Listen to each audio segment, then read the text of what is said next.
Saudara-saudara, maka hari ini kita akan memikirkan apakah tujuan untuk manusia yang Tuhan tetapkan. Saudara-saudara, mari kita memikirkan terlebih dahulu, tujuan itu penting tidak? Tujuan itu penting. Kalau tidak ada tujuan, kita akan tersesat. Kalau tidak ada tujuan, kita akan berkeliaran. Kalau tidak ada tujuan, kita akan membuang waktu tanpa arah. Saudara-saudara sekalian, bukan saja demikian, tujuan juga menentukan satu niat. Orang yang hidup tidak bertujuan tidak mungkin mempunyai kekuatan di dalam niatnya.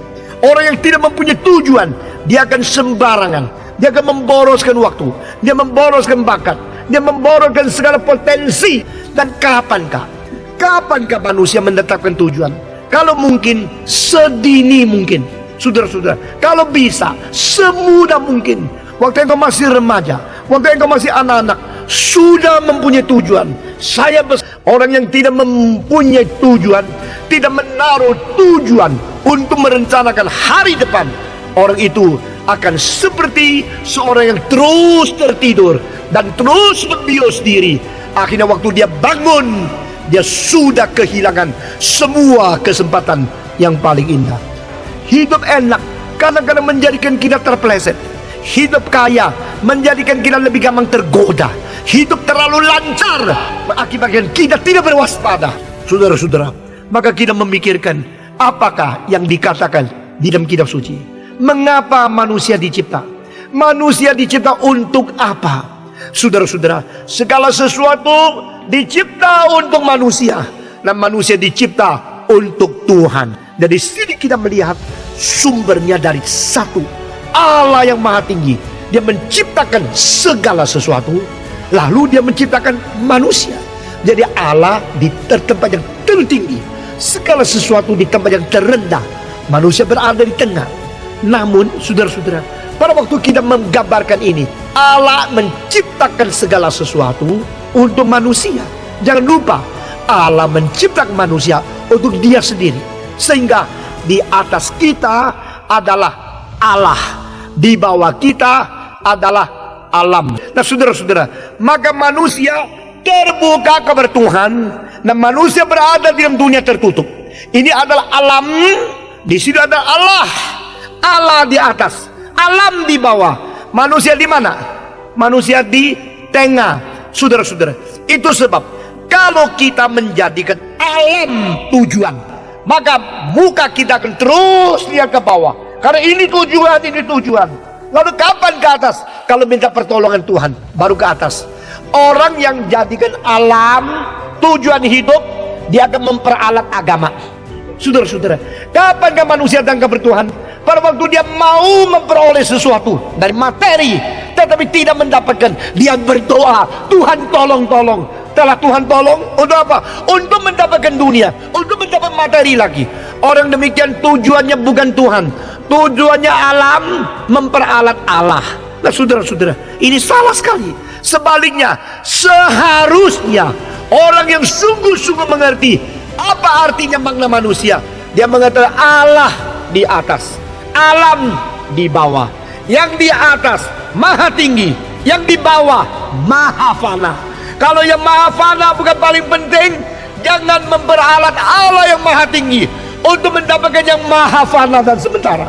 Mari kita terbalik, kita memakai segala sesuatu di bawah kita untuk memuliakan yang di atas. Nah saudara-saudara, jadi kita memakai segala kekuatan yang Tuhan berikan kepada kita untuk mengerjakan apa yang harus kita kerjakan, untuk berjuang bagi apa yang kita harus berjuang, untuk mengerjakan hal sesuai dengan rencana Tuhan. Lalu kita kembali memuliakan Tuhan, kita mempersembahkan kepada Tuhan. Dengan demikian alam tetap di bawah, Allah tetap di atas. Segala sesuatu untuk manusia, manusia untuk Tuhan. Kita berjuang setengah mati di dunia ini, akhirnya untuk apa? Untuk memuliakan Tuhan.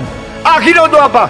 Bukan untuk diri. Saudara-saudara, kalau tujuan daripada prinsip Alkitab sudah kita mengerti, tak mungkin kita menipu diri, tak mungkin kita merusak nama kita, tak mungkin kita dimaki caci oleh zaman-zaman yang akan datang.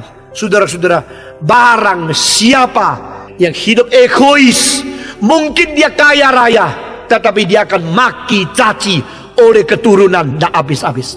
Barang siapa hidup untuk Tuhan, hidup untuk orang lain, meskipun dia menderita kerugian, menderita hal yang dipermalukan, menderita penghinaan, dia akan dipuji generasi-generasi tidak habis-habis. Saudara-saudara, apakah sih tujuan kita hidup di dunia?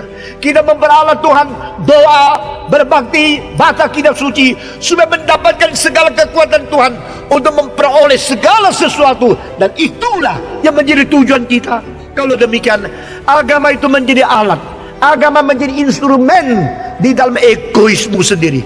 Pertama, apakah tujuan hidup yang paling besar manusia hidup di dalam dunia ini? Jawaban adalah untuk memuliakan Tuhan dan untuk menikmati Tuhan. Saudara-saudara, saudara-saudara, ini justru adalah rahasia yang paling besar. Engkau menikmati apapun yang paling kaya, yang paling mewah, yang paling mahal di dalam dunia, akhirnya hatimu tetap kosong. Tuhan Yesus berkata kepada perempuan di pinggir perigi di Samaria, dengan sesungguh-sungguhnya aku berkata kepadamu, barang siapa yang minum air dari sumur ini akan dahaga lagi. Tetapi barang siapa minum air yang kuberikan kepada dia, tidak akan dahaga lagi untuk selama-lamanya. Dia akan sampai hidup yang kekal, mendapatkan kepuasan. Ini jawaban dari Tuhan. Yohanes 4 ayat 14. Tetapi barang siapa minum air yang akan kuberikan kepadanya, ia tidak akan haus untuk selama-lamanya. Sebaliknya air yang akan kuberikan kepadanya, akan menjadi mata air di dalam dirinya, yang terus-menerus memancar sampai kepada hidup yang kekal. Haleluya, haleluya, haleluya, haleluya.